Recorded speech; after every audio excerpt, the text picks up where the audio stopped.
Bonjour à tous et à toutes, bienvenue à cette information. Ottawa interdit l'achat de résidences canadiennes par des étrangers pour 2 ans.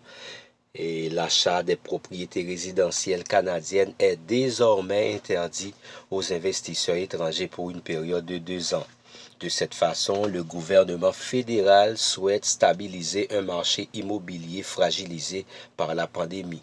En vertu de la loi sur l'interdiction d'achat par des non-canadiens, entrée en vigueur le 1er janvier 2023, les personnes qui ne sont pas des citoyens canadiens ou des résidents permanents ne pourront plus acquérir de propriétés résidentielles non récréatives en territoire canadien. Le gouvernement fédéral prévoit une amende de 10 000 $ pour les non-canadiens qui achèteront une propriété résidentielle, contravention à cette interdiction, ainsi que pour toute personne qui aidera à effectuer une transaction interdite. Dans un communiqué diffusé le 21 décembre dernier, Ottawa indiquait que ce moratoire de 2 ans allait faire en sorte que les logements appartiennent à la population canadienne et non à des investisseurs étrangers. Des logements ne devraient pas être de simples biens, ils sont conçus pour être habités. Ce sont des endroits où les familles peuvent s'enraciner, créer des souvenirs et bâtir une vie ensemble.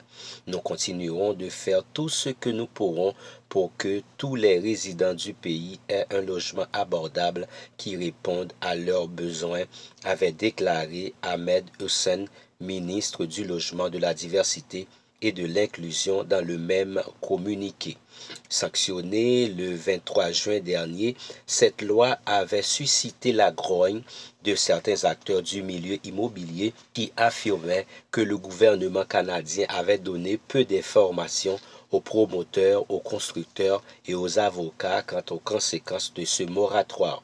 Pour les promoteurs qui terminent des projets dans les métropoles canadiennes, les conditions entourant un contrat d'achat signé avant le 1er janvier 2023 restent floues.